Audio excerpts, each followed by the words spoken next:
नमस्कार, प्रणाम। देखो, पहाड़ों के शहर नई टिहरी से आपका स्वागत है। तो आज का विषय हमारा है, क्या इच्छा गलत बात है या इच्छा नहीं करनी चाहिए? तो इसका उत्तर देने के लिए मैं आपको अपने ही धार्मिक ग्रंथों में से शुरुआत करता हूँ। देखो, सबसे पहले माना जाता है कि परमात्मा अकेले ही थे, निराकार ब्रह्म थे और उन्होंने कल्पना की, संकल्प लिया या आप कहो इच्छा की। संकल्प लिया मतलब इच्छा की कि मैं एक से बहुत हो जाऊँ।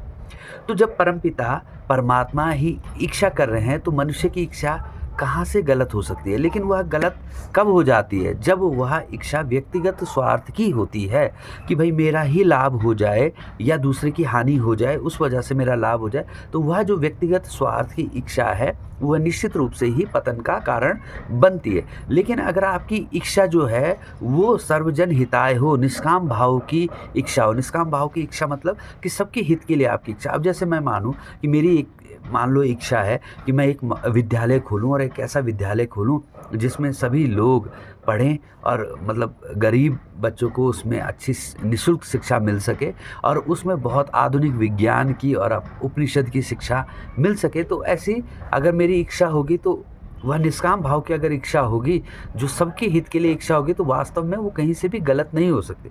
लेकिन अगर कोई व्यक्तिगत इच्छा है, तो वास्तविक रूप से जो व्यक्तिगत इच्छाएँ हैं, वो मनुष्य के जीवन को पतन की ओर ले जाती है। वो तो निश्चित रूप से, क्योंकि व्यक्तिगत स्वार्थ से जब इच्छाएँ की गई होगी, क्योंकि व्यक्तिगत स्वार्थ जब आप करना चाहोगे, तो निश्चित रूप से व्यक्तिगत स्वार्थ के पूरा करने के लिए आप किसी न किसी को के सामने समस्या उत्पन्न कर दोगे, ये निश्चित है। क्योंकि व्यक्तिगत स्वार्थ की पूर्ति तभी हो पाएगी और जब इस मार्ग पे व्यक्ति चला गया, जब व्यक्तिगत स्वार्थ ही वह देख रहा है, तो निश्चित रूप से वह पतन की ओर अग्रसर हो गया। लेकिन अगर आपकी निष्काम इच्छा होगी, निष्काम इच्छा से तात्पर्य है सबके लिए इच्छा, मतलब मैं कोई इच्छा ऐसा करूँ कि भई मैं एक ऐसा अस्पताल खोलूँ जिसमें कुछ दरिद्र लोगों को, गरीब लोगों को निःशुल्क उपचार मिले और जो अच्छे धनवान लोग भी हैं उनको भी उपचार मिले। तो उस इच्छा से किसी भी प्रकार का कहीं से भी नुकसान नहीं है। लेकिन एक बात ज़रूर है कि इच्छा पुनर्जन्म का मार्ग तो बनाती है, क्योंकि अगर इच्छा होगी तो वास्तविक रूप से जब वह पूरी नहीं होगी, तो मन जो है वह जन्म लेगा निश्चित रूप से, क्योंकि इच्छा ही जन्म का कारण है। क्योंकि जब मन में जो है इच्छा है, क्योंकि देखो बोलते हैं ना कि परमात्मा क्या है, बहुत दयालु। क्यों बोलते हैं परमात्मा को दयालु? क्योंकि परमात्मा इतने दयालु है ना कि मनुष्य की जो इच्छाएं हैं उनको पूरी करने के लिए ही उसको जन्म देते जा रहे हैं।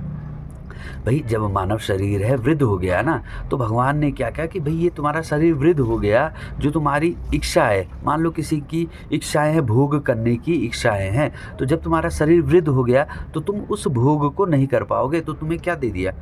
एक दूसरा शरीर दे दिया, दूसरे रूप में आपने जन्म पा दिया।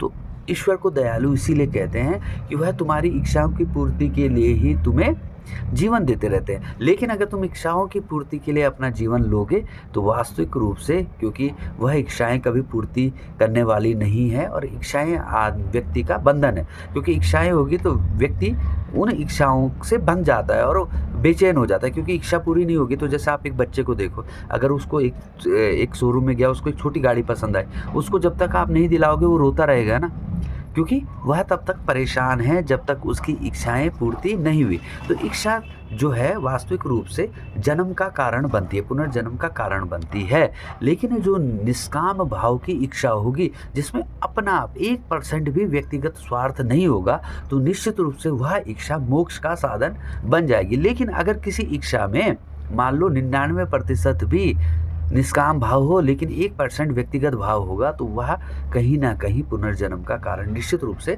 बनने वाली है, क्योंकि उसमें कुछ अपना निहित स्वार्थ छुपा है। उसके कारण अगर वह इस समय पूरी ना हुई, क्योंकि ईश्वर तो है ही दयालु कि भई इसकी यह इच्छा है तो उसको तो पूरी करना ही है, तो उसके लिए उसको बारंबार जन्म मिलता है। और जब निश्चित रूप से जब वह व्यक्ति उसको पा लेता है, तब उसको समझ आता है कि इस शिक्षा का भी कोई महत्व नहीं था, क्योंकि आनंद तो जो परमानंद है वो वास्तव में इच्छा रहित होने में परमानंद है, त्याग में ही आनंद है। क्योंकि भगवान शंकर को आप देखोगे, भगवान शिव को देखोगे, हिमालय में बैठे हैं, सब कुछ संपन्न है, लेकिन सिर्फ त्याग की भावना है, सिर्फ त्याग करना है, सब कुछ त्याग करना है।